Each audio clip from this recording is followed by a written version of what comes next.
5ನೇ ತರಗತಿಯ ವಿದ್ಯಾರ್ಥಿಗಳಿಗೆ ಸ್ವಾಗತ. ಈಗ ಬಕಾಸುರನ ವಧೆ ನೋಡಿ, ಇಲ್ಲಿ ಧೆ ಅಂತ ಆಗಬೇಕಿದು. ಬಕಾಸುರನ ವಧೆ ಎನ್ನುವಂಥ ನಿಮ್ಮ ಪಾಠದ ಪ್ರಶ್ನೋತ್ತರಗಳನ್ನು ಭಾಷಾಭ್ಯಾಸವನ್ನು ನೋಡೋಣ. ನೋಡಿ, ಈ ಪದಗಳ ಅರ್ಥವನ್ನು ನಿಮ್ಮ ಪುಸ್ತಕದಲ್ಲೇ ಕೊಟ್ಟಿರ್ತಾರೆ, ಅದನ್ನು ನೀವು ನೋಡ್ಕೋಬೋದು. ಈಗ ನೇರವಾಗಿ ಪ್ರಶ್ನೋತ್ತರಗಳಿಗೆ ಹೋಗೋಣ. ಇನ್ನು ಒಂದು ವಾಕ್ಯದಲ್ಲಿ ಉತ್ತರಿಸಿರಿ ಅಂತ ಕೇಳಿದ್ದಾರೆ. ಪಾಂಡವರು ಅರಗಿನ ಅರಮನೆಯಿಂದ ಪಾರಾಗಿ ಯಾವ ಊರಿಗೆ ಬಂದರು?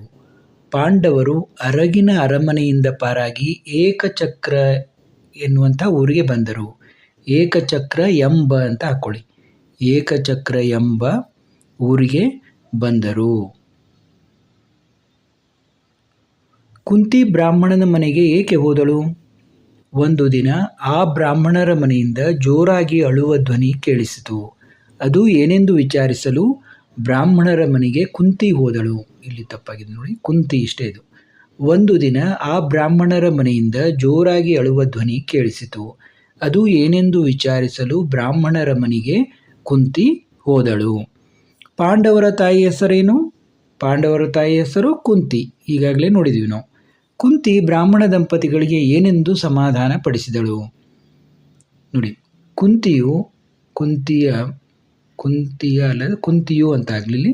ಕುಂತಿಯು ಅವರ ಮಗನ ಬದಲು ತನ್ನ 5 ಮಕ್ಕಳಲ್ಲಿ ಒಬ್ಬನನ್ನು ಆಹಾರಕ್ಕಾಗಿ ಕಳುಹಿಸಿ ಕೊಡುವಂತೆ ಭರವಸೆ ನೀಡಿ ಸಮಾಧಾನ ಪಡಿಸಿದಳು. ಅಂದರೆ ನನ್ನ 5 ಮಕ್ಕಳಲ್ಲೇ ಒಬ್ಬನನ್ನು ಆಹಾರಕ್ಕಾಗಿ ಆ ರಾಕ್ಷಸನಲ್ಲಿ ಕಳಿಸಿಕೊಡೋಣ ಅಂಥೇಳಿ ಅವರಿಗೆ ಭರವಸೆಯನ್ನು ನೀಡಿ ಸಮಾಧಾನ ಪಡಿಸಿದಳು. ಕುಂತಿ ಭೀಮನಿಗೆ ಏನೆಂದು ಹೇಳಿದಳು? ಕುಂತಿಯು ಭೀಮನಿಗೆ ಎಲ್ಲ ವಿಷಯ ತಿಳಿಸಿ ನಾಳೆ ನಿನಗೆ ಮೃಷ್ಟಾನ್ನ ಭೋಜನ, ಹೊಟ್ಟೆ ತುಂಬ ಊಟ ಮಾಡಬಹುದೆಂದಳು. ಕುಂತಿಯು ಭೀಮನಿಗೆ ಹೇಳ್ತಾಳೆ, ಎಲ್ಲ ವಿಷಯ ತಿಳಿಸಿ ನಾಳೆ ನಿನಗೆ ಮೃಷ್ಟಾನ್ನ ಭೋಜನ, ಹೊಟ್ಟೆ ತುಂಬ ಊಟ ಮಾಡಬಹುದೆಂದಳು. ಭೀಮನು ರಾಕ್ಷಸನನ್ನು ಏನೆಂದು ಕೂಗಿ ಕರೆದನು? ಭೀಮನು ರಾಕ್ಷಸನನ್ನು ಎಲವೋ ಕುನ್ನಿ ಕೂಳಿದೆ ತಿನ್ನು ಬಾ ಎಂದು ಕರೆದನು. ಎಲ್ಲವೋ ಅಲ್ಲಿದು, ಎಲವೋ ಕುನ್ನಿ ಒತ್ತು ಬೇಡ ಇಲ್ಲಿ, ಎಲವೋ ಕುನ್ನಿ ಕೂಳಿದೆ ತಿನ್ನು ಬಾ ಎಂದು ಕರೆದನು. ಕೆಳಗಿನ ಪ್ರಶ್ನೆಗಳಿಗೆ 2-3 ವಾಕ್ಯಗಳಲ್ಲಿ ಉತ್ತರಿಸಿರಿ ಎಂದಿದ್ದಾರೆ. ಏಕಚಕ್ರ ಊರಿನ ಜನರು ಭಯದಲ್ಲಿ ಏಕೆ ಬದುಕುತ್ತಿದ್ದರು? ನೋಡಿ, ಏಕಚಕ್ರ ಊರಿನ ಸಮೀಪದ ಬೆಟ್ಟದಲ್ಲಿ ಬಕಾಸುರನೆಂಬ ರಾಕ್ಷಸನು ವಾಸವಾಗಿದ್ದನು. ಅವನಿಗೆ ಹಸಿವಾದಾಗ ಊರಿನೊಳಗೆ ನುಗ್ಗಿ ಸಿಕ್ಕ ಜನರನ್ನು ಕೊಂದು ತಿನ್ನುತ್ತಿದ್ದನು. ಆದ್ದರಿಂದ ಆ ಊರಿನ ಜನರು ಭಯದಲ್ಲಿ ಬದುಕುತ್ತಿದ್ದರು. ಅಂದರೆ ಆ ಊರಿನ ಸಮೀಪ ಬೆಟ್ಟದಲ್ಲಿ ಬಕಾಸುರನೆಂಬ ರಾಕ್ಷಸನಿದ್ದನ. ಅವನು ಹಸಿವಾದಾಗೆಲ್ಲ ಊರಿನೊಳಗೆ ನುಗ್ಗಿ ಸಿಕ್ಕ ಜನರನ್ನ ಕೊಂದು ತಿಂತಿದ್ದ. ಆದ ಕಾರಣ ಊರಿನ ಜನರು ಭಯದಲ್ಲಿ ಬದುಕುತ್ತಿದ್ದರು. ಏಕಚಕ್ರದ ಊರಿನ ಜನರು ರಾಕ್ಷಸನೊಂದಿಗೆ ಯಾವ ಒಪ್ಪಂದ ಮಾಡಿಕೊಂಡಿದ್ದರು? ಏಕಚಕ್ರ ಊರಿನ ಜನರು ರಾಕ್ಷಸನಿಗೆ ದಿನವೂ ಸರದಿಯಂತೆ ಒಬ್ಬರ ಮನೆಯಿಂದ ದಿನವೂ ಬೇಡ, ಒಂದೇ ದಿನವೂ ಅಂತ ಬರೀರಿ. ದಿನವೂ ಒಬ್ಬರ ಮನೆಯಿಂದ 1 ಬಂಡಿ ಅನ್ನ, 2 ಬಲಿಷ್ಠ ಹೋರಿಗಳು ಮತ್ತು ಒಬ್ಬ ಮನುಷ್ಯನನ್ನು ಒಪ್ಪಿಸುತ್ತೇವೆ ಎಂದು ಒಪ್ಪಂದ ಮಾಡಿಕೊಂಡಿದ್ದರು. ಏನೇನು? ಒಬ್ಬರ ಮನೆಯಿಂದ 1 ಬಂಡಿ ಅನ್ನ, 2 ಬಲಿಷ್ಠ ಹೋರಿಗಳು ಮತ್ತು ಒಬ್ಬ ಮನುಷ್ಯನನ್ನು ಒಪ್ಪಿಸುತ್ತೇವೆ ಅಂತ ಬರೆಯಿರ್ಬೇಕಾರೆ, ಒಪ್ಪಿಸುತ್ತೇವೆ ಎಂದು ಒಪ್ಪಂದ ಮಾಡಿಕೊಂಡಿದ್ದರು. ಭೀಮನು ರಾಕ್ಷಸನ ಬಳಿ ಯಾವ ಸಿದ್ಧತೆಗಳೊಂದಿಗೆ ಹೊರಟನು? ಭೀಮನು ಮರುದಿನ ನಸುಕಿನಲ್ಲಿಯೇ ಎದ್ದನು. ಬೇಗ ಸ್ನಾನಾದಿಗಳನ್ನು ಮಾಡಿ ವೀರಗಚ್ಚೆ ಹಾಕಿ ಸಿದ್ಧನಾದನು. ಬಂಡಿಯಲ್ಲಿ ಬಗೆಯ ಆಹಾರವನ್ನು ದೊಡ್ಡ ಪಾತ್ರೆಗಳಲ್ಲಿ ತುಂಬಿಡಲಾಗಿತ್ತು. ನೋಡಿ, ಬಂಡಿಯಲ್ಲಿ ಬಗೆಯ ಆಹಾರವನ್ನು ದೊಡ್ಡ ಪಾತ್ರೆಗಳಲ್ಲಿ ತುಂಬಿ ಇಡಲಾಗಿತ್ತು. ಹಾಲು, ಮೊಸರು, ತುಪ್ಪದ ಗಡಿಗೆಗಳನ್ನು ಒಪ್ಪವಾಗಿ ಜೋಡಿಸಿಕೊಂಡು ರಾಕ್ಷಸನ ಬಳಿಗೆ ಹೊರಟನು. ಇದು ದೀರ್ಘ ಬೇಡ, ಇಲ್ಲಿ ಇಷ್ಟೇ ಸಾಕು. ಒಪ್ಪವಾಗಿ ಜೋಡಿಸಿಕೊಂಡು ರಾಕ್ಷಸನ ಬಳಿಗೆ ಹೊರಟನು. ರಾಕ್ಷಸನ ಬಳಿಗೆ ಹೊರಟ ಭೀಮನು ತನ್ನ ಹಸಿವನ್ನು ಹೇಗೆ ನೀಗಿಸಿಕೊಂಡನು? ರಾಕ್ಷಸನ ಬಳಿಗೆ ಹೊರಡುವಾಗ ಭೀಮನಿಗೆ ಅಡುಗೆಯ ಸುವಾಸನೆ ಭೀಮನ ಹಸಿವನ್ನು ಕೆರಳಿಸಿತು. ಹೋರಿಗಳನ್ನು ನಿಧಾನವಾಗಿ ಹೋಗಲು ಬಿಟ್ಟನು. ಒಂದೊಂದಾಗಿ ಭಕ್ಷ್ಯಗಳನ್ನು ಸವಿಯತೊಡಗಿದ. ದೊಡ್ಡ ತುತ್ತುಗಳನ್ನು ಮಾಡುತ್ತಾ ಚೆಂಡಿನಂತೆ ಹಾರಿಸುತ್ತಾ ನೋಡಿ ಚೆಂಡಿನಂತೆ ಹಾರಿಸುತ್ತಾ ಮೋಜಿನಿಂದ ಊಟ ಮಾಡಲು ತೊಡಗಿದ. ಮಧ್ಯ ಮಧ್ಯದಲ್ಲಿ ಹಾಲು ತುಪ್ಪದ ಗಡಿಗೆಗಳನ್ನು ಎತ್ತಿ ಎತ್ತಿ ಕುಡಿದನು. ಮುಕ್ಕಾಲು ಪಾಲು ಬಂಡಿಯ ಅನ್ನವನ್ನು ಭೀಮನೇ ಮುಗಿಸಿದನು. ನೋಡಿ, ಮುಕ್ಕಾಲು ಪಾಲು ಬಂಡಿಯ ಅನ್ನವನ್ನು ಭೀಮನೇ ಮುಗಿಸಿದನು ಅಂತ. ಭೀಮನು ರಾಕ್ಷಸನಿಗೆ ಹೇಗೆ ಕೋಪ ಭರಿಸಿದನು?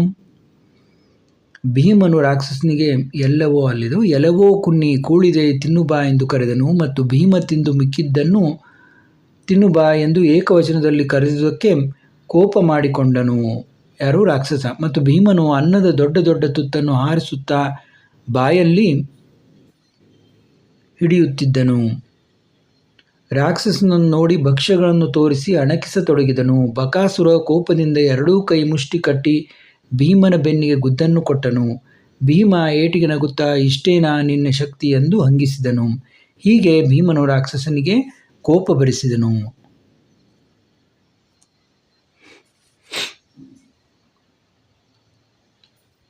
ಭೀಮನು ರಾಕ್ಷಸನೊಂದಿಗೆ ಹೇಗೆ ಹೋರಾಡಿದನು? ಭೀಮನ ಮೇಲೆ ರಾಕ್ಷಸನು ಏರಿ ಬಂದನು. ಒಬ್ಬರನ್ನೊಬ್ಬರು ಗುದ್ದಿದರು. ಬೆಟ್ಟದ ಬಂಡೆಗಲ್ಲುಗಳನ್ನು ಎತ್ತಿ ಬಿಸಾಡಿದರು. ಮರಗಳನ್ನು ಬೇರು ಸಹಿತ ಕಿತ್ತು ಒಬ್ಬರ ಮೇಲೊಬ್ಬರು ಎಸೆದರು. ಕೊನೆಗೆ ಭೀಮ ಬಕಾಸುರನ ಮುಖಕ್ಕೆ ಏಟನ್ನು ಕೊಟ್ಟನು. ಬಕಾಸುರ ರಕ್ತವನ್ನು ಕಾರುತ್ತಾ ಸತ್ತು ಬಿದ್ದನು. ಇನ್ನು ಈ ಕೆಳಗಿನ ವಾಕ್ಯವನ್ನು ಯಾರು ಯಾರಿಗೆ ಹೇಳಿದರೂ ತಿಳಿಸಿರಿ. ನಾಳೆ ನಿನಗೆ ಮೃಷ್ಟಾನ್ನ ಭೋಜನ, ಹೊಟ್ಟೆ ತುಂಬ ಊಟ ಮಾಡಬಹುದು. ಈ ಮಾತನ್ನು ಕುಂತಿಯು ಭೀಮನಿಗೆ ಹೇಳಿದಳು. ಎಲವೋ ಕುನ್ನಿ ಕೂಳಿದೆ ಬಾ, ಈ ಮಾತನ್ನು ಭೀಮನು ರಾಕ್ಷಸನಿಗೆ ಹೇಳಿದನು. ಇಷ್ಟೇನಾ ನಿನ್ನ ಶಕ್ತಿ? ಇಲ್ಲಿ ನೋಡಿ, ಇಷ್ಟೇ ಅಂತ ಬರಬೇಕಿದು. ಈ ಮಾತನ್ನು ಭೀಮನು ರಾಕ್ಷಸನಿಗೆ ಹೇಳಿದನು. ಇಲ್ಲಿ ಸರಿಯಾದ ಪದವನ್ನು ಆರಿಸಿ ಬಿಟ್ಟ ಸ್ಥಳ ತುಂಬಿರಿ ಅಂತಂದಿದ್ದಾರೆ. ಪಾಂಡವರ ಸಂಖ್ಯೆ 5. ಬ್ರಾಹ್ಮಣ ದಂಪತಿಗಳು ಮಗ ಆಗುತ್ತಿರುವುದಕ್ಕೆ ದುಃಖಿಸಿದರು. ರಾಕ್ಷಸನ ಬಳಿಗೆ ಹೊರಟ ಭೀಮನನ್ನು ಜನರು ಭಯದಿಂದ ನೋಡುತ್ತಿದ್ದರು. ರಾಕ್ಷಸನ ಬಳಿಗೆ ಹೊರಟ ಭೀಮನನ್ನು ಜನರು ಅಚ್ಚರಿಯಿಂದ ನೋಡುತ್ತಿದ್ದರು. ಏಕಚಕ್ರ ಊರಿನ ಜನರು ರಾಕ್ಷಸನ ಜೊತೆ ಒಪ್ಪಂದ ಮಾಡಿಕೊಂಡಿದ್ದರು. ಈ ಕೆಳಗಿನ ಪದಗಳನ್ನು ಗಮನಿಸಿರಿ. ಸಿಕ್ಕ, ದಿನದಿನವೂ, ಬೇಗ, ಈ ರೀತಿಯ ಪದಗಳನ್ನು ದ್ವಿರುಕ್ತಿ ಎಂದು ಕರೆಯಲಾಗುತ್ತದೆ. ನಾವು ಮಾತನಾಡುವಾಗ ಭಾವನೆಗಳ ತೀವ್ರತೆ ಹೆಚ್ಚಾದಾಗ ಈ ರೀತಿಯ ಪದಗಳನ್ನು ಬಳಸುತ್ತೇವೆ. ಪ್ರಸ್ತುತ ಪಾಠದಲ್ಲಿ ಈ ರೀತಿಯ ಪದಗಳು ಬಹಳಷ್ಟು ಬಾರಿ ಬಳಕೆಯಾಗಿವೆ. ಅವುಗಳನ್ನು ಗಮನಿಸಿ ಪಟ್ಟಿ ಮಾಡಿ ಅಂತಂದಿದ್ದಾರೆ. ಇಲ್ಲಿ ನೋಡಿ, ಚಿಕ್ಕ, ದಿನ, ನಗುತ್ತಾ, ಒಂದೊಂದಾಗಿ, ದೊಡ್ಡ, ಮಧ್ಯ, ಎತ್ತಿ, ಗಡ, ಒಬ್ಬರನ್ನೊಬ್ಬರು. ಈ ಕೆಳಗಿನ ಪದಗಳನ್ನು ಸ್ವಂತ ವಾಕ್ಯಗಳಲ್ಲಿ ಬಳಸಿ ಬರೆಯಿರಿ ಎಂದಿದ್ದಾರೆ. ಸಿದ್ಧನಾಗು. ನೋಡಿ, ಇಲ್ಲಿ ಹೀಗೆ ಬರಬೇಕಿದು. ಸಿದ್ಧನಾಗು. ರಾಮು ಪರೀಕ್ಷೆಗೆ ಸಿದ್ಧನಾಗುವನು. ತಾಯಿ ತನ್ನ ಮಕ್ಕಳಿಗೋಸ್ಕರ ದೀರ್ಘ ಬರಬೇಕು. ತಾಯಿ ತನ್ನ ಮಕ್ಕಳಿಗೋಸ್ಕರ ತ್ಯಾಗಿಯಾಗಿರುತ್ತಾಳೆ. ಸಂತಸ ಪಡು. ಇನ್ನೊಬ್ಬರ ಏಳಿಗೆಯನ್ನು ಕಂಡು ಸಂತಸ ಪಡಬೇಕು. ಪಾರಾಗು. ಕೃಷ್ಣನ ಸಹಾಯದಿಂದ ಅರ್ಜುನನು ಶತ್ರುಗಳಿಂದ ಪಾರಾದನು. ಕೊಂಡಾಡು. ಪ್ರಕೃತಿಯ ಸೌಂದರ್ಯವನ್ನು ಕೊಂಡಾಡುತ್ತೇವೆ. ಕೆಳಗಿನ ಪದಗಳನ್ನು ಬಿಡಿಸಿ ಬರೆಯಿರಿ ಎಂದಿದ್ದಾರೆ. ಸ್ನಾನಾದಿ, ಸ್ನಾನ ಪ್ಲಸ್ ಆದಿ. ವೀರಗಚ್ಚೆ, ವೀರ ಪ್ಲಸ್ ಕಚ್ಚೆ. ಇನ್ನೊಬ್ಬ, ಇನ್ನೂ ಪ್ಲಸ್ ಒಬ್ಬ. ಕೆಳಗಿಳಿದು, ಕೆಳಗೆ ಪ್ಲಸ್ ಇಳಿದು. ಬಂಡೆಗಲ್ಲು, ಬಂಡೆ ಪ್ಲಸ್ ಕಲ್ಲು. ಇನ್ನು ಈ ಕೆಳಗಿನ ಪದಗಳಿಗೆ ವಿರುದ್ಧಾರ್ಥಗಳನ್ನು ಬರೆಯಿರಿ ಎಂದಿದ್ದಾರೆ. ಭಯ, ನಿರ್ಭಯ. ಬಲಿಷ್ಠ, ಶಕ್ತಿಹೀನ ಅಥವಾ ನಿಶ್ಶಕ್ತ. ಬಲಿಷ್ಠ, ನಿಶ್ಶಕ್ತ ಅಂತ ಬರಿಬೋದು. ದುಃಖ, ಸುಖ. ಸಮಾಧಾನ, ಅಸಮಾಧಾನ. ಧೈರ್ಯ, ಅಧೈರ್ಯ. ಈ ಕೆಳಗಿನ ಪದಗಳಿಗೆ ಸಮಾನಾರ್ಥಕ ಪದಗಳನ್ನು ಬರೆಯಿರಿ. ಬಂಡಿ, ಗಾಡಿ, ವಾಹನ. ಹಿಂಡು, ಗುಂಪು, ಸಮೂಹ, ಸಂದಣಿ. ಹೋರಿ, ಎತ್ತು, ಗೂಳಿ, ಬಸವ. ಈ ಕೆಳಗಿನ ಪದಗಳಿಗೆ ವಿಭಿನ್ನ ಅರ್ಥ ಬರುವ ಪದಗಳನ್ನು ಬರೆಯಿರಿ ಎಂದಿದ್ದಾರೆ. ಹಿಂಡು ಅಂತಂದರೆ ನೋಯಿಸುವುದು, ಸತ್ವ ತೆಗೆಯುವುದು.